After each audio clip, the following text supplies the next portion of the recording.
외국인들의 거센 매도 속에 코스피 2300선이 무너졌습니다. 미국 채권 금리 급등에 따른 충격 속에 2차 전지를 비롯한 대형주들이 큰 폭으로 하락했습니다. 우리 경제가 지난 3분기 0.6% 성장했습니다. 3분기 연속 플러스 성장을 이어갔지만 올해 성장률 전망치 1.4%를 달성할 수 있을지는 여전히 불투명합니다. HD현대중공업이 카타르에서 5조 2천억 원 규모의 LNG 운반선 수주 계약을 따냈습니다.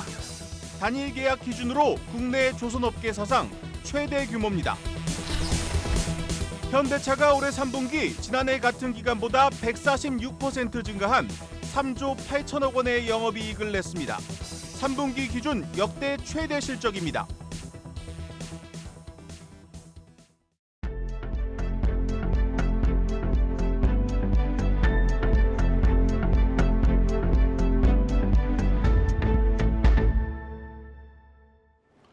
뉴스플러스 시작합니다. 윤석열 대통령이 사우디아라비아와 카타르 국빈 방문을 마치고 오늘 오전 귀국했습니다. 이 포스트 오일 시대를 준비하는 두 나라에서만 모두 27조 원에 달하는 성과를 냈습니다. 제2의 중동붐이 시작됐습니다. 첫 소식 임동진 기자입니다. 윤석열 대통령의 순방을 계기로 카타르에서 6조 원 이상의 수출 수주 성과가 만들어졌습니다. 특히 HD 현대중공업이 카타르 에너지와 맺은 17척의 LNG 운반선 계약은 단일 계약으로 국내 조선업계 사상 최대 규모입니다. 앞서 사우디 순방에서는 현대차와 사우디 국부펀드의 자동차 생산 합작 투자 계약 등 21조 원 규모의 MOU와 계약이 체결됐습니다. 지난해 빈 살만 사우디 왕세자가 방한에 맺은 39조 원 규모의 MOU, 올해 초 아랍에미리트의 40조 원 투자 약속을 포함하면 중동 빅3에서 총 107조 원의 거대한 운동장이 만들어진 겁니다. 중동 국가들과 협력 범위가 확대된 것도 새로운 기회입니다. 건설 에너지 중심이었던 협력이 신재생 에너지와 첨단 산업, 안보 등으로 다변화됐습니다. 이른바 중동 2.0 시대가 열린 셈입니다. 아랍의 속담에 여행을 떠나기 전에 함께 같이 갈 친구를 선택하라는 말이 있습니다. 대한민국은 미래를 위해 함께 연대할 수 있는 혁신적이고 신뢰할 수 있는 파트너입니다. 당장 기대감이 커지고 있는 분야는 방산입니다. 사우디와 카타르는 지난 5년간 세계에서 가장 많은 무기를 수입한 2, 3위 국가인데 사우디와는 대규모 방산 계약 논의가 막바지 단계에 이르렀고 카타르와는 방산 협력 MOU를 체결했습니다. 이제 남은 건 투자의 현실화. 정부는 이번 협력 성과들이 수출과 일자리 창출로 이어질 수 있도록 체계적인 후속 조치와 지원에 나선다는 방침입니다. 한국경제TV 임동진입니다. 윤 대통령의 이번 카타르 방문을 계기로 HD 한국조선해양이 5조 3천억 원 규모의 LNG 운반선 수주 계약을 따냈습니다. 이 단일 계약으로는 국내 조선업 사상 최대 규모입니다. 삼성중공업과 하나오션도 카타르 측과 30척 규모의 LNG선 수주 협상 막바지에 있는데 수주 릴레이가 이어질 것이란 기대가 커지고 있습니다. 김채연 기자의 보도입니다. HD현대의 중간지주사 HD한국조선해양은 카타르의 국영석유기업 카타르에너지와 LNG 운반선 17척 건조 계약을 맺었습니다. 39억 달러 규모로 단일 계약으로는 국내 조선업 사상 최대 규모입니다. 양측은 지난 9월 합의각서를 체결한 뒤 세부 사항을 조율해 왔습니다.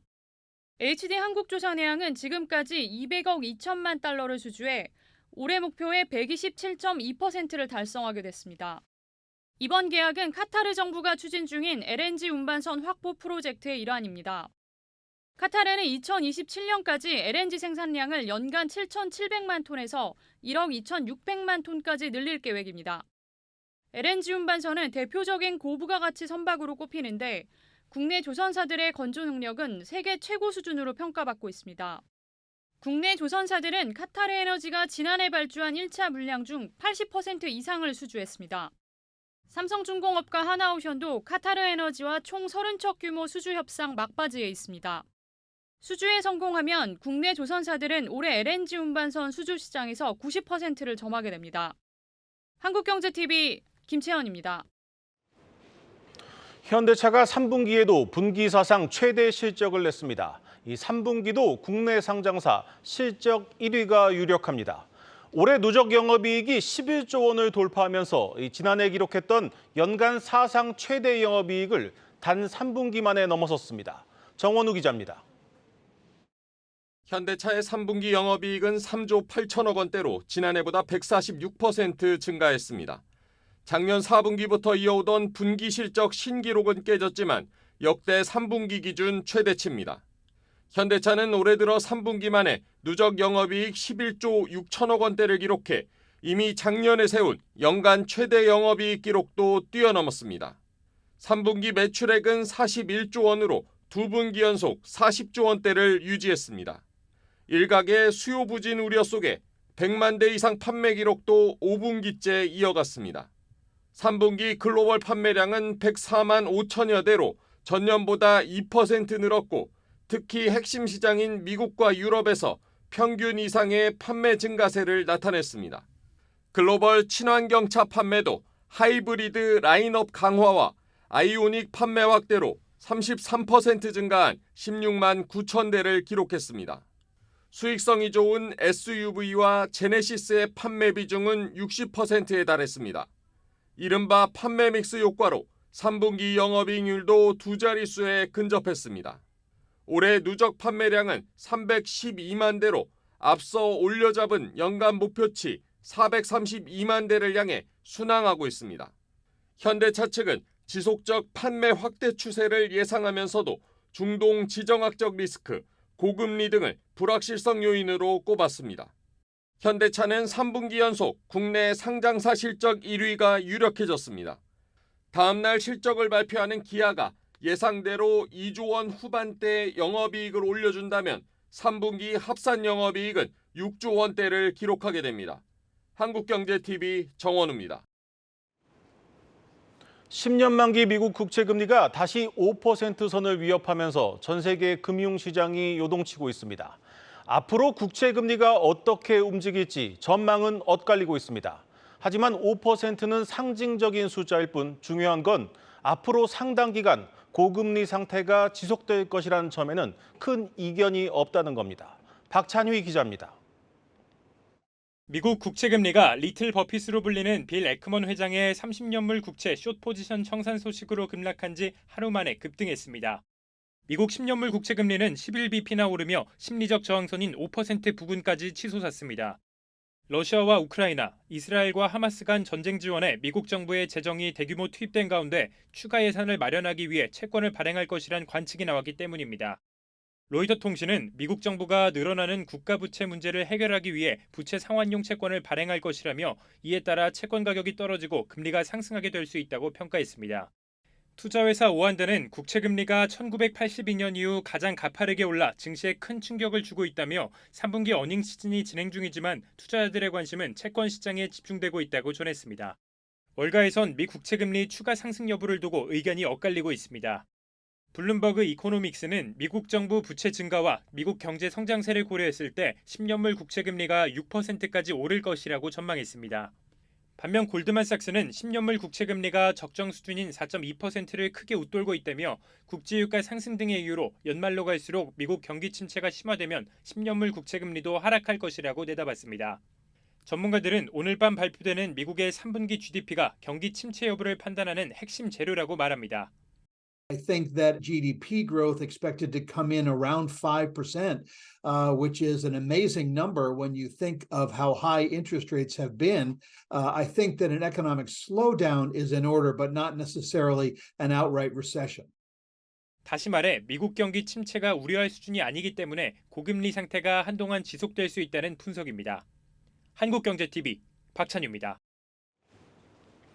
우리 경제가 올해 3분기 0.6% 성장했습니다. 다행히도 수출이 늘면서 불황형 흑자는 벗어났습니다. 하지만 고금리 장기화로 인한 충격과 계속되는 중동 리스크로 올해 목표로 한 성장률 1.4% 달성은 더욱 불투명해지고 있습니다. 김채영 기자입니다. 우리 경제가 3분기 연속 플러스 성장을 유지했습니다. 수출과 수입이 모두 늘어난 덕입니다. 수출은 반도체를 중심으로 3.5%, 수입은 석유 제품을 위주로 2.6% 늘었습니다. 지난 2분기 감소했던 민간 소비 역시 증가세로 돌아섰습니다. 수출과 수입이 모두 늘면서 3분기는 불황형 흑자에서 벗어난 모습이지만 문제는 4분기입니다. 4분기 전분기 대비 0.7% 정도 성장하면 성장률은 1.4%가 나옵니다. 그래서 지금 IT 경기나 수출 부진이 완화되는 거 이런 걸로 보면은 1% 전망했던 게 어느 정도 부합되는 약간 그런 걸로도 보이지만 현실적으로 보면 불확실 요인들이 여전히 많다. 최근 반도체 등 IT 경기가 소폭 반등하고 있다는 걸 감안해도 중동 사태와 미국의 고금리가 우리 경제의 하방 압력을 강화하는 만큼 1.4% 성장을 장담하기는 힘들다는 의미로 해석됩니다. 소비자 심리와 기업 상황도 낙관적이진 않습니다. 이달 소비자 심리 지수와 기업 경기 실사 지수는 모두 전월보다 떨어졌습니다. 이날 국회에서 열린 기획재정부 종합감사에서도 올해 성장률에 대한 우려가 나왔습니다. 1%까지 하락할 수 있다고 전망하는가 그걸 근거로 해서 야당을 중심으로 해서 경제 폭망론까지 나오고 있는 상황인데 1%가 나오려고 그러면은 다음 분기에 마이너스 0.5% 성장이 돼야 됩니다. 그거는 현재 경제 흐름으로 보면은 정말 불가능한 말이 안 되는 전망이다. 정부는 4분기 성장률이 0.7%가 나오면 여전히 목표 전망치에 도달이 가능하다며 여지를 남겨둔 상황. 변수가 산적한 4분기를 무사히 넘기고 정부의 목표치 달성이 가능할지 관심이 쏠립니다. 한국경제TV 김채영입니다. 주가 조작 의혹이 불거진 영풍재지와 대양금속이 일주일 만에 거래가 재개되면서 하한가로 직행했습니다. 거래 정지 기간 소화하지 못했던 반대 매매 물량이 쏟아졌습니다. 이 반대 매매로 주가가 하락하고 다시 반대 매매가 나오는 악순환이 당분간 이어질 것으로 보입니다. 신재근 기자입니다. 영풍재지와 대양금속 주식 거래가 오늘부터 다시 시작됐지만 하한가를 면치 못했습니다. 키움증권에서만 5천억 원에 달하는 영풍재지 미수금이 남아있는 상황이라 이 돈을 회수하기 위한 반대 매매가 이뤄진 것으로 추정됩니다. 이들 종목의 하한가 공포가 당분간 이어질 가능성이 높다는 전망이 나옵니다. 반대 매매로 시장의 매도 물량이 기하급수적으로 쏟아진 반면 주식을 사려는 수요는 많지 않기 때문입니다. 영풍재지는 2천만 주, 대양금속은 1,000만 주 가까운 매도 물량이 쌓여 있습니다. 각각 전체 유통 가능 물량의 42%, 16%를 차지합니다. 반대 매매 폭탄이 키움증권발 미수금 사태 말고도 주식담보대출에서 동시다발적으로 발생할 수 있는 가능성도 있습니다. 개인들이 하한가 종목을 담보로 대출받은 규모가 상당해 지금처럼 주가가 하락하는 상황에서 담보 유지 비율을 맞추지 못하면 반대 매매가 나갈 수 있기 때문입니다. 주식 담보대출 물량들이 있는 만큼 담보 비율을 맞추지 못한다면 관련 물량도 계속 나올 수 있으므로 주식 가격 하락은 계속 지속될 수 있습니다. 한국증권금융이 보유 중인 영풍재지와 대양금속 주식을 파악한 결과 영풍재지는 176만 주로 확인됐습니다. 이날 종가 기준 400억 원이 넘는 규모입니다. 대양금속은 275만 주, 시가로는 43억 원어치입니다. 한국증권금융은 증권사에게 돈을 빌려주고 증권사는 이를 개인이 보유한 주식을 담보로 대출해주기 때문에 증권금융 보유 주식은 투자자 소유의 것과 마찬가지입니다. 영풍재지 주가 조작 실체가 본격 드러나기 시작한 가운데 주식시장은 반대 매매 공포가 들이우고 있는 겁니다. 다만 이들 두 종목을 제외한 반대 매매는 평소 수준과 큰 차이가 나지 않는 것으로 드러나 가뜩이나 위축된 투자 심리를 더욱 흔들 가능성은 낮은 것으로 파악됩니다. 한국경제TV 신재근입니다.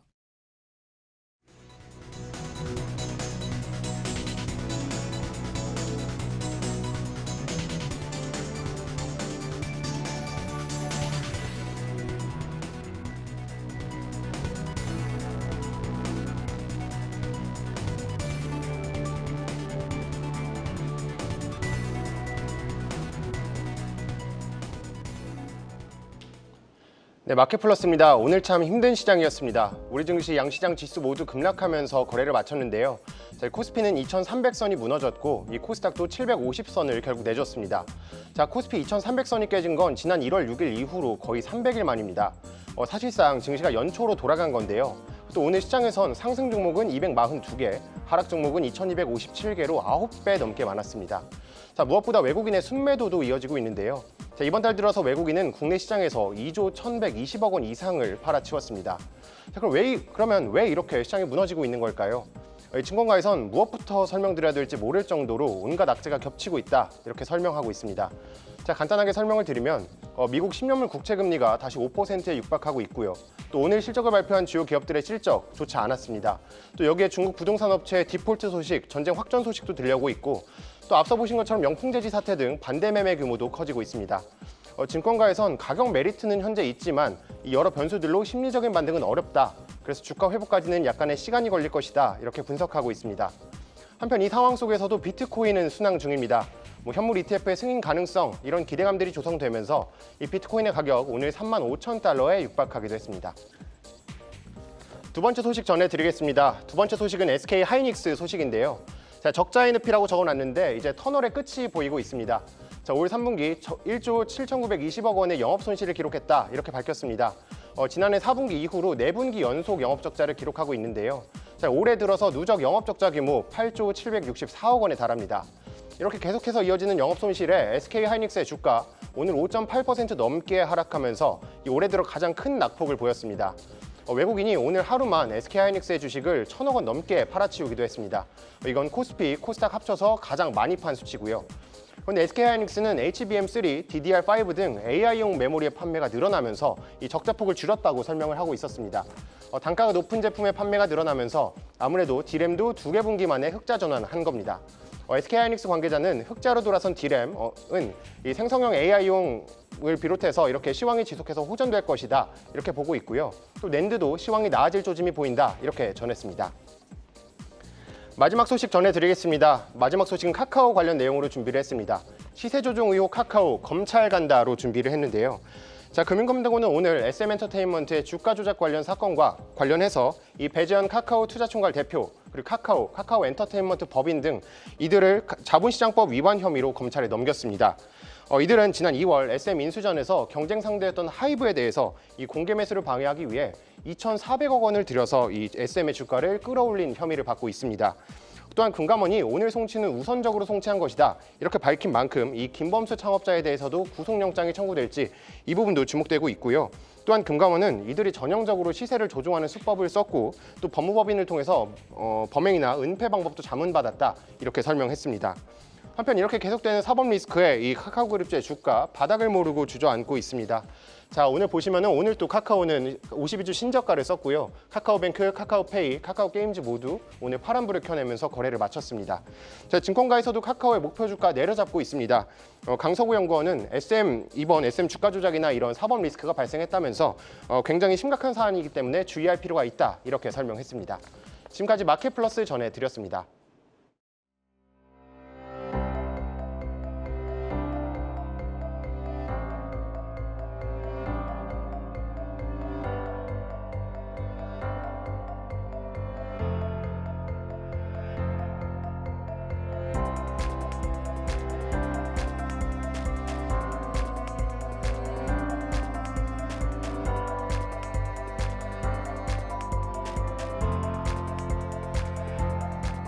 우리는 내년 상반기 국내 판매를 위한 공상 절차를 시작하고 국내 재활병원을 통해 엑소모션을 보급할 계획에 있습니다. 이후 아시아 전역을 상대로 우리 로봇의 이용 병원과 이용자를 넓혀나갈 예정입니다.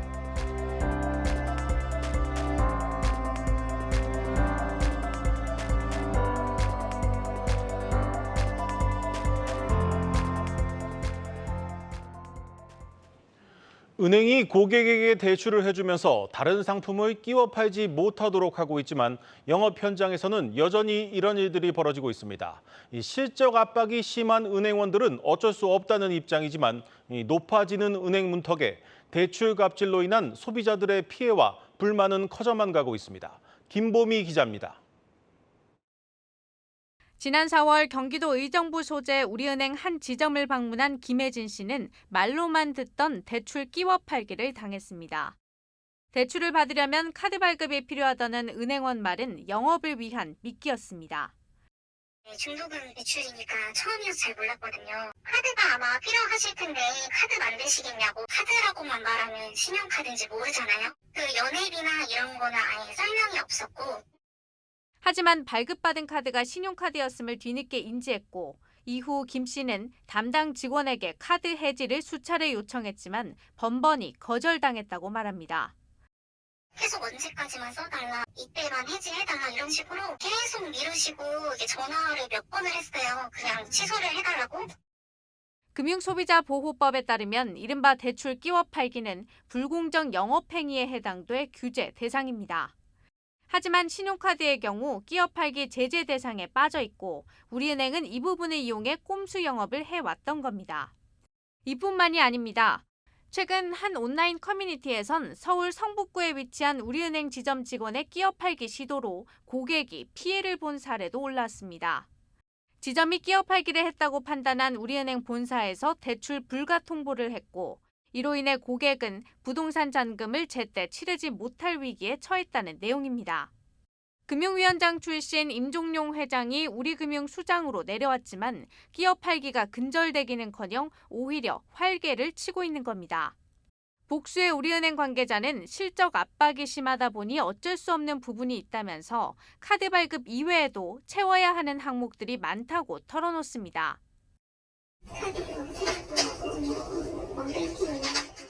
우리은행의 올해 상반기 누적 순이익은 4대 시중은행 가운데 꼴찌입니다.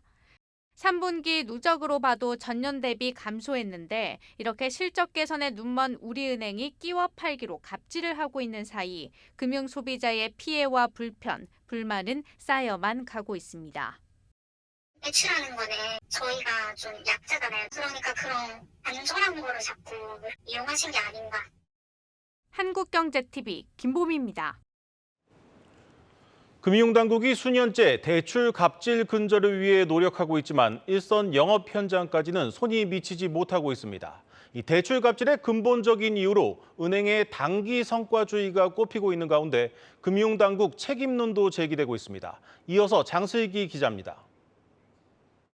금융회사를 너무 신뢰했던 측면이 있었지만 조금 더 날카로운 시각으로 그런 감독검사에 임하겠다는 다짐을 수년째 잇따르고 있는 금융사의 우월적 지위를 남용한 갑질 사례, 금융감독원 무용론이 나오는 이유입니다.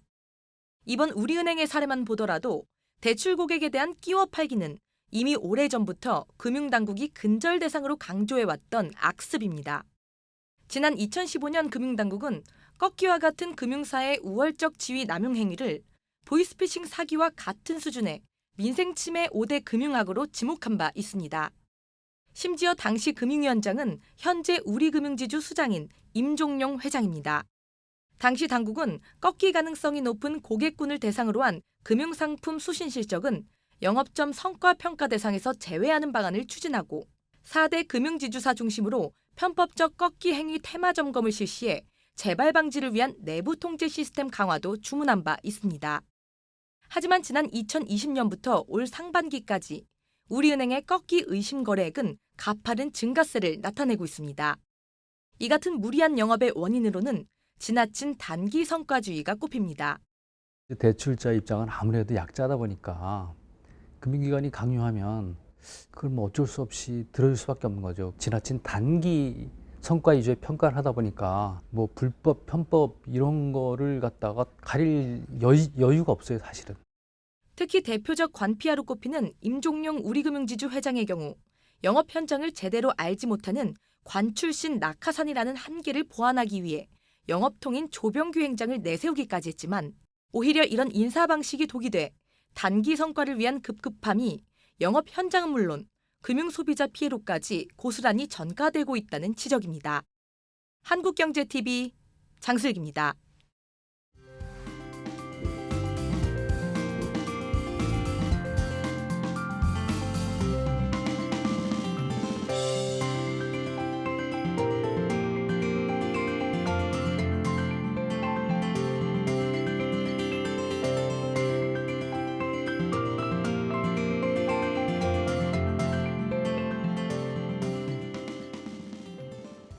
뉴스플러스 오늘 준비한 순서는 여기까지입니다. 시청해주신 여러분 고맙습니다.